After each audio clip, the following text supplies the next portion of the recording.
বয়সে পাকলে বাল দুঃখ থাকে চিরকাল, এরকম একটি প্রবাদ আছে আমাদের দেশে। এই দেওয়ানবাগির বেলুন দুর্ঘটনায় 3টা সন্তান হয়েছে একটি ব্যক্তির। সেই 3টা সন্তান দিয়ে তিনি এক ধর্মের বিরুদ্ধে ব্যবসা শুরু করেছে। কারণ দেওয়ানবাগির মুরিদ যারা, দেওয়ানবাগি সুদ্দা মুরিদ সহ সব হয়েছে মুশরিক, সব হয়েছে কাফের, এদের ইমানই নাই। কিন্তু এরা বিভিন্ন সময় আলেম ওলামা দিয়ে কথা বলবে, তাদের বিরুদ্ধে কথা বলবে, যেটা ইসলামের পক্ষে সেটা তাদের বিরুদ্ধে। এই জন্য তাদের বিরুদ্ধে সবসময় তারা কথাগুলা বলে আসতেছে। তো চলুন আমরা এরকম একটা শাহবাগী এবং দেখতে শাহবাগীদের মতো কিন্তু বেলুন দুর্ঘটনায় জন্ম হয়েছে, এরা হয়েছে মূলত দেওয়ানবাগির মুরিদ।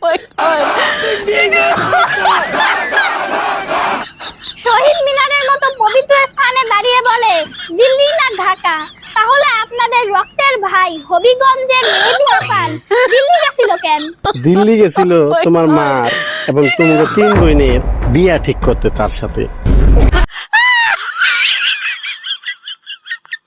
সাঙ্গা ঠিক করতে গেছে আর শেখ হাসিনাকে বলছে তালাক দিয়া দেশে পাঠিয়ে দেন, এই 3 খানকির চাওয়ালরে আপনি বিয়া করেন, তার মাকে সুদ্ধা। এইটা করার জন্য, তোমাদের বিবাহ ঠিক করার জন্য ওই হবিগঞ্জের এই ছেলেটা ভারত গিয়েছিল। কুত্তার বাচ্চারা, মুদির লগে যাদের জন্ম শাহবাগে, তো বেলুন দুর্ঘটনায় তাদের মুখ থেকে এর চাইতে ভালো কিছু আশা করতে আপনারা পারবেন না।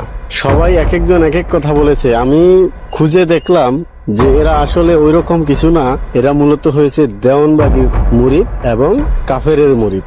তো এদের ধর্মকর্ম নিয়ে চুলকানি থাকবে, এটাই বাস্তবতা। তো এদেরকে নিয়ে এত মাতামাতি করার কিছু নাই, সবাই মিলে এদেরকে বলক মারেন, আইডিএম নিয়ে চলে যাবে, আইডিএম নিয়ে জয় বাংলা হয়ে যাবে। এরা মূলত হয়েছে, যেহেতু ফেসিসদের দালাল হয়েছে দেওয়ানবাগি, তো সেই ফেসিসদের দালাল এই 3টা কুকুরের বাচ্চা।